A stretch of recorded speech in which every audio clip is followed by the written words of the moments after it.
บายดีและสวัสดีเช้าวันหยุดเด้อพ่อแม่พี่น้องฝั่งลาวฝั่งไทยและทั้งต่างประเทศมื้อนี้ก็เป็นวันที่17เดือน1ปี2026นะพี่น้องวันหวยไทยออกเนาะมื้อวานนี้หลายคนก็คิดว่าหวยไทยออกมื้อวานนี้เนาะทักแชทมาซื้อหวยในสาวสุขมักหลายๆเลยเพิ่นคิดว่าออกวันนี้สิแท้ออกมื้อนี้เนาะมื้อนี้จังใดก็ขอให้พ่อแม่พี่น้อง FC เบิดสุขคนเฮงๆเนาะโซกขอให้ถูกรางวัลเนาะสาวสุกกาขายรางวัลสวยน้องตัวเกียวเนาะพี่น้องงวดนี้เมื่อคืนนี้ยังอยู่ประมาณน่าจะ20 สุดตกมาตอนเช้ามื้อนี้น่าจะยังอยู่10 กว่าสุดเนาะจังไดก็ฝากไปอุดหนุนเด้อพี่น้องอยู่ Facebook สาวสุกเซโนเนาะกับ Facebook สาวลาวเซโนอุดหนุนเด้อเนาะพี่น้องพอได้ค่าบัตรค่าเบอร์พี่น้องเลยเพราะว่าเฮาหยุดมาหลายงวดแล้วพี่น้องตัวเกียวกะหากระติกลับมาขายเนาะเพราะว่าตอนนี้บัญชีก็ปลอดภัยเรียบร้อยเนาะเฮาก็สามารถขายได้แบบหายห่วงรอบก่อนเฮาก็ได้หยุดไปเดินเติบพี่น้องชีก็ทักทายเข้ามาถามอยู่ตลอดเนาะว่าขายบ่เนาะหากระติกลับมาขายสวยน้องตัวเกียวเด้อพี่น้องฝากอุดหนุนเด้อเนาะสุดละ220 บาทเนาะมื้อนี้ก็เป็นวันหยุดวันเสาร์ของบ่าวต้อมเนาะบ่าวต้อมเปิ่นกามาเฮ็ดเวียกให้แม่เฒ่าอีกแล้วมื้อนี้ก็ยังบ่ทันได้ไปทางใดยังได้อยู่ที่โฮงสีน้อยแม่หวาคือเก่านะพี่น้องหลังจากมุ่งแล้วแม่หวาเพิ่นว่าอยากให้เทแต่สิเอาโฮงสีออกมาตั้งบาดนี้โฮงสีก็น่าจะได้หามหลายคนอยู่ได้พี่น้องเอ้ยนักเด้เห็นว่าน้อยๆแบบนั้นนะให้บ่าวต้อมเพิ่นเทพื้นไว้แล้วจึงเพิ่งเพื่อนบ้านนี่แหละไปหามมาซอยเนาะหามมาตั้งไว้อยู่มองนี้แหละบ่าวต้อมกำลังปรับพื้นที่พี่น้องมันหยุด แต่ก็ได้มาเห็นเวียกใครไม่เท่าคือเก่าเนาะกำลังสะดินปรับพื้นที่แล้วก็ใส่ไม้แบบเนาะ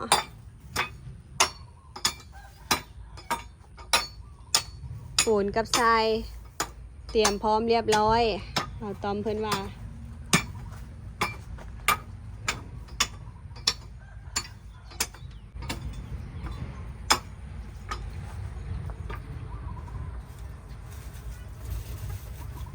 มื้อนี้ลุยผู้เดียวได้พี่น้องสายเดี่ยวได้มื้อนี้เป็นจังไดบ่าวต้อมเฮ็ดไหวอยู่บ่ผู้เดียว สบายดีเด้อ สาวสุข เดียวเลยมื้อนี้ นี่แหละสิว่าเบิ่งนำ มาสอนเป็นลูกมือ ที่แรกว่าติดต่อก่อนโอเค ให้ได้บัดนี้ ตีไม่แบบเอาเลย ตีไม้แบบบ่ก่อแล้ว เพราะว่าเขามีไม้แบบเนาะที่แรกบ่ต้มเอาอันเด้ก้อนบล็อกมาลองสิโก้ว่าซั่นแล้วบัดนี้เอาไม้แบบมาตีมันง่ายกว่านี่เด้พี่น้อง ตีไม่แบบโอเคเลย สิได้บ่ห้องหนึ่งอันนี้ปูนสอบเดียว กูได้แล้ว บ่พอเทล็อกพักนั่นเนาะ เทเบื้องนี่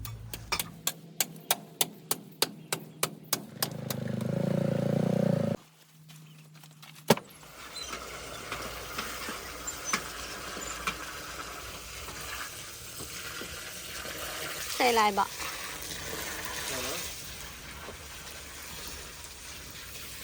ถ้าสุกก็เป็นลูกมือใดน้ำมาปูนในบ่าวต้อมเนี่ยบัดนี้พี่น้อง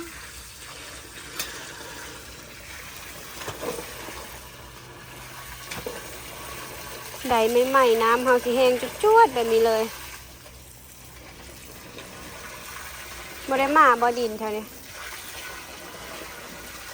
พ่อบ่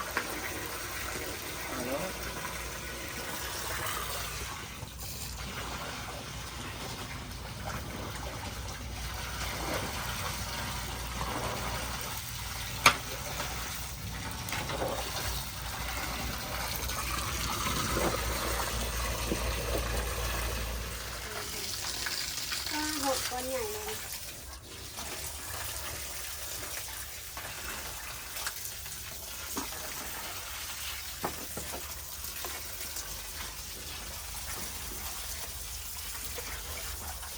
บ่ต้อมบ่มีลูกมือสาวซุกก็เป็นลูกมือซอยเพิ่นมื้อนี้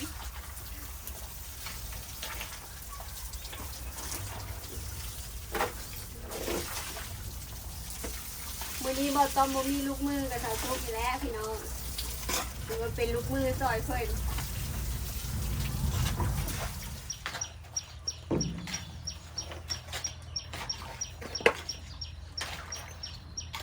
ที่จริงว่าสิให้บ่ต้อมเพิ่นลงเฮ็ดบ่กบให้แล้วได้ดีพี่น้องเพราะว่าสาวซุกนะสิเลี้ยงกบแล้วก็เลี้ยงปลาใหม่โตที่ว่าเพิ่นลักออกไปกับปล่อยเพิ่นไปเลยเป็นธรรมชาติเลยเนาะพออายว่าเห็นมันลงหนองนี่กลางคืนพออายมันเยอะเบิ่งหัวจะจ่ออยู่กบก็เลยว่าสิปล่อยให้เพิ่นเป็นกบหนองว่าน้ำแห้งบ่ต้มจังสิพาไปคุดอีกคือตอนนะถ้าสุกไปคุดแล้วม่วนเนาะพี่น้องบานนี้สิเลี้ยงเอาไม้เฮ็ดบ่อจังดีวันที่ให้เบาต้มและลงมือเฮ็ดไห้พี่น้องเลยแต่กี้ก็ยากน้ำหาสร้างนี่แหละบ่ได้สร้างตกมาฮอดมือเบาต้มจนได้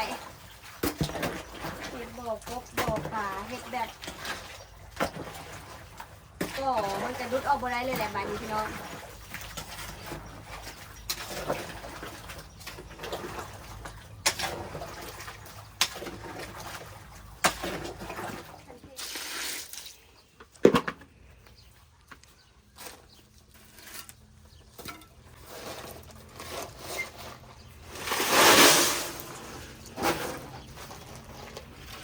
มาต้มลงมือเทไปแล้วหน่อยหนึ่งหาอันสะปูนอย่างแบบนี้กับโบเห็นพี่น้องเลยใส่ตัวเล็กตัวทำฝ้าเนาะ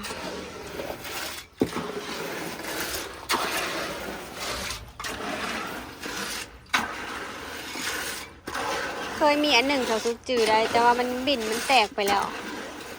ตัวนั้นแหละหาโบเห็นโบได้ซื้อใหม่เลยไม่ว่าก็ได้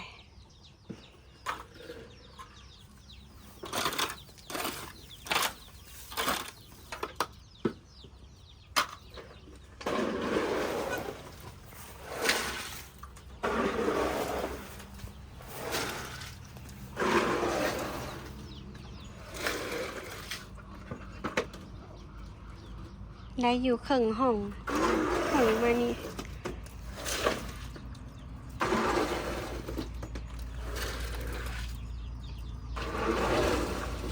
เนี่ยมีตัวดำอันนี้ก่อน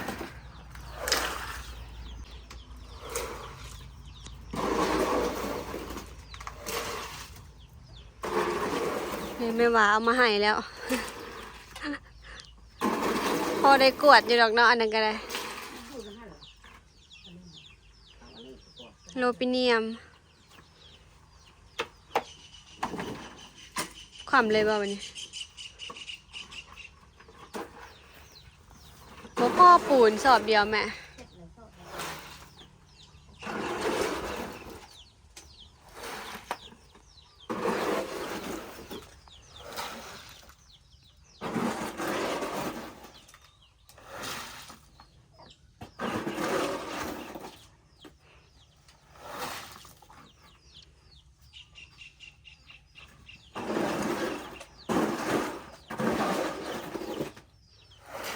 จะได้เนาะบ่พอกันพอนี่โอ้คักเลยเทบาทเดียว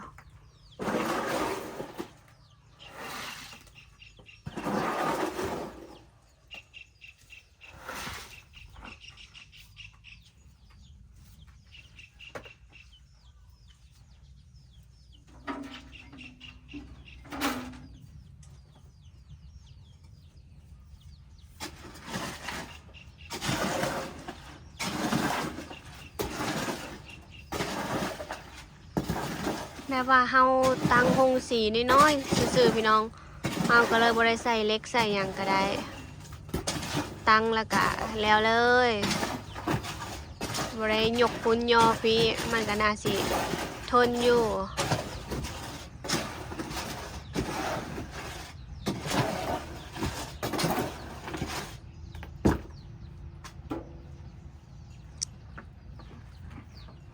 ซ้ำนี่ก็ซ้ำสิตังละหงสีน้อยๆเดียวนึง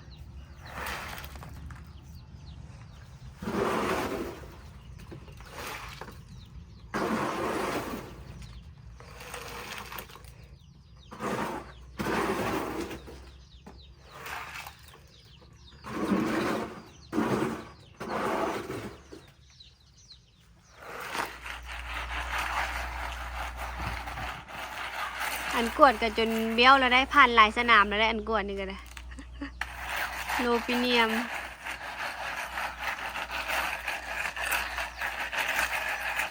ก็พอได้แก้ไขอยู่พอได้กวดอยู่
อันกวดฝ่า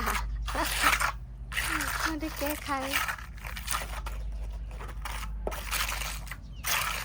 มันก็กวดคักอยู่โอ้ก้อนใหญ่ขนาด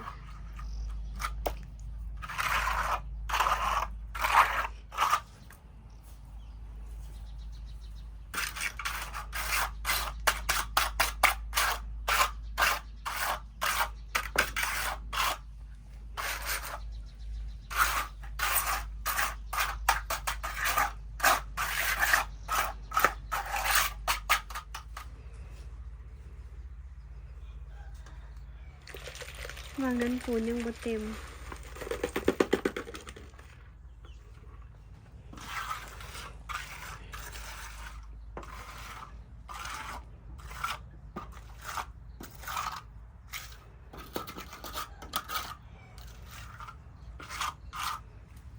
หงสีนะตั้งซ้ำนี่กับพ่อแล้วได้นี่พี่น้องหงสีน้อยนะแต่ว่าเฮาพยักให้มันงามเนาะอยากเทเต็มห้องพักนี้ไปเลย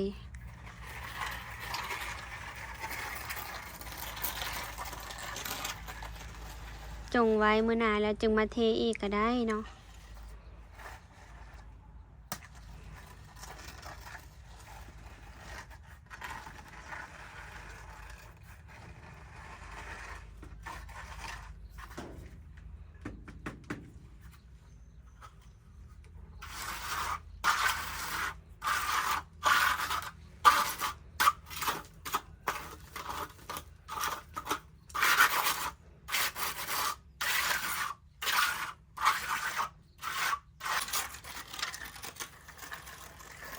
งานปูนมันเป็นงานนักนะพี่น้องเมื่อยไว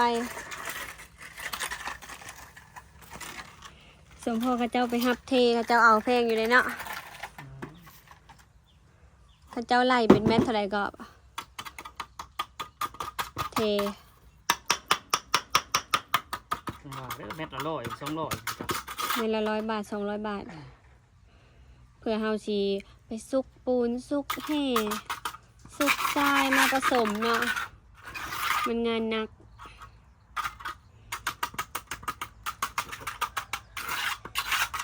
มาต้มกับบ่แม่นสร้าง100%ได้พี่น้องสร้างพอเฮ็ดได้แก้ไขจำเป็นสร้างจำเป็นพอเทมันติดดินแล้วก็ได้แหละ บ่ได้เน้นอันงามดอกแม่ว่าก็ได้ข้อดีของการปล่อยปูนใช้บ้าปูนเนาะยกงานแล้วก็ล้างไว้สะอาดที่เก้าเนาะถือว่าทนอยู่เลยพี่น้องอันที่สอง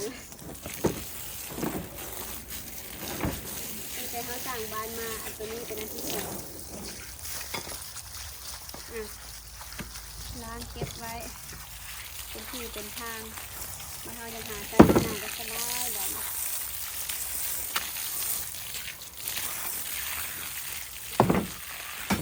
เราทุกซื้อได้ปะเราคู่อันนี้เราทุกซื้อมาสุดท้ายก่อนเลยเน่นหนามันนี่เหนียวคักนะพี่น้องจะแตกง่ายตัวนี้นี่ตัวนี้แตกง่ายบางมันแล้วก็เอามาเป็นกระปุกใส่เล็กกระปุกตัวนี้เหนียวค่ะจะทุกซื้อใบละ29 บาทจะทุกซื้อได้ซื้อ2 ใบก่อนไปเห็นซื้อมาไว้อีกพี่น้องหิวฮดพักพอดีมันน้อยๆพัก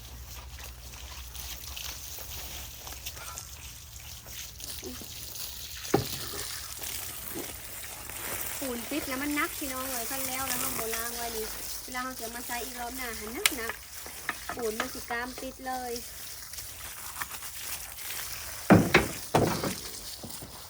เรียบร้อย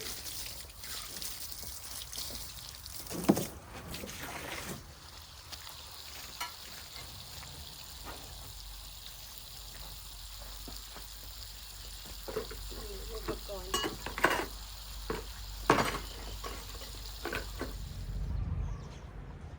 จะได้เมื่อยแห้งบ่ได้น้อยเดียวพี่น้องเลย เมื่อย แม่สอบหนึ่ง เสียดายได้หน่อยเดียวเนาะ แม่ ทีแรกคิดว่าชิพ่อนะคะพี่น้องมาพอได้เทแล้วค่ะได้หน่อยเดียว แม่เทนาเติบบ ริจับระดับพี่น้องเนาะมันก็เลยเพราะว่าเขากระเทตามนาดินเนี่ย ดินเท่ามันบ่เพียงพี่น้องเลยก็เลยเปลืองปูนเนี่ยจักหน่อยถ้าว่าได้อีกสอบหนึ่งรอบหน้า จับทราย ลุบเนี่ยพี่น้องเลย โอ้ทางนั้นลุก เดี๋ยวดินใส่ก่อน บ่ซันแล้วเปลืองปูนหลายได้นี่เนาะต้องเอาดินมาถมอีก เคลียร์ดินแถวนี้เนี่ยใส่ แม่เพิ่นว่าบันไดดินแล้วจะเอาดินมาถมอีกเพิ่นน่ะจะมือไหนสิได้ที่จริงแม่ว่าอยากได้แต่รอบตั้งแต่มาถมบ้านเอ้ยมีพอได้พี่น้องแต่ว่ารถเข้ามาบ่ได้มันหกเด้เฮาขนไม้มาไว้หลายตันทางก็เลยเข้าบ่ได้ ระดับใครแน่ดินมาถมปั๊บ เพราะว่าแถวนี้ค่ะมันยังต่ำอยู่แม่ว่าอยากถมอยู่ประมาณอีก5 รถผัดรถเข้าบ่ได้เขามาเบิ่งแล้วเขาว่ามื้อหน้าจะเดินจะแฟนกว่านี้ก่อนกับประมาณนี้พี่น้อง รอบต่อไปก็สิได้เฮ็ดบ่อกบพี่น้องไปเบิ่งยังหาพื้นที่แล้วสิเฮ็ดบ่ได้ ยังแยงอยู่บ่ต้มกับอุตสาห์แบบเซาะหญ้าเสียหญ้าว่าสิเอาหม่องนี้แต่ยังบ่คัก ทางหลังยังบ่คั ก็ ก ยังสิเล็งอีกอยู่ อยากจะไปเฮ็ดบ่อนเก่าบ่ได้พี่น้อง เนาะ บ่อนเก่าบ่ได้เฮ็ดจัก2บ่อ สถานีต่อไปให้บ่ต้มเฮ็ดบ่อกบกับบ่อปลาให้ บ่อกบกับปลาดุก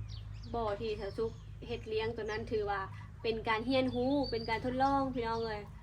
รอบหน้าเฮากะ แม่น เฮ็ดเป็นบ่อจบดีแล้ว ถือว่าปล่อยกบให้เป็นกบธรรมชาติให้กบเป็นไปแพร่พันธุ์เนาะเฮาก็บ่ได้เสียดายเนาะพี่น้องต่างว่าให้กบลงไปอยู่ในบ่อเป็นกบธรรมชาติแพร่พันธุ์ออกหลาย เพราะว่าหลายตัวเติบได้มีทั้งตัวแม่ตัวผู้ให้เพิ่นอยู่ในสระเฮานี่แหละเดี๋ยวบัดนี้เฮาสิหาแนวมาเลี้ยงใหม่เนาะ แม่น ซื้อ200ตัวกินเบิดฟรีเนาะเลี้ยงมาแล้ว กินฮอดบ่เบิดเนาะพี่น้อง เดี๋ยวเบิ่งปีนี้สิเอามาจากโต สาวซุกกะบ่ได้แบบเสียใจที่กบเพิ่นไป ก็ดีใจถือว่าได้ให้กบเพิ่นไปแพร่พันธุ์อีกหลายขึ้นเนาะพี่น้องสาวซุกก็สิเลี้ยงเอาใหม่อยู่แล้วเนาะ PFC เพิ่นก็สนับสนุนให้เฮ็ดบ่อกบใหม่ตั้งแต่ยามฝนสาวซุกว่าวิทย์ยามฝนแล้วจังสิเฮ็ดก็บ่ได้สร้างฮอดมือเบาต้อมเสยงานนี้ แม่น จังไดก็ฝากติดตามส้มเป็นกำลังใจให้สาวซุกและบ่าวต้อมเด้อพี่น้องสำหรับมื้อนี้ขอให้เฮงๆรวยๆเบ่สุขสุขคนเด้อพี่น้องเย็นนี้ขอให้เป็นเศรษฐีเงินล้านเด้อบ่าวต้อมก็อยากเป็นเศรษฐีเงินล้านก็บ่ได้ซื้อจักใบ 12 ล้านพี่น้อง 2 ล้านบาท อยากเป็นอยู่แต่บ่ได้ซื้อ บ่ได้ซื้อ เอาแบบพันก็คักก่อนจังสิซื้อ โดยเป็นกำลังใจให้สาวซุกด้วยกันบ่คำโฆษณาเด้อสบายดี ไปดี บ๊ายบาย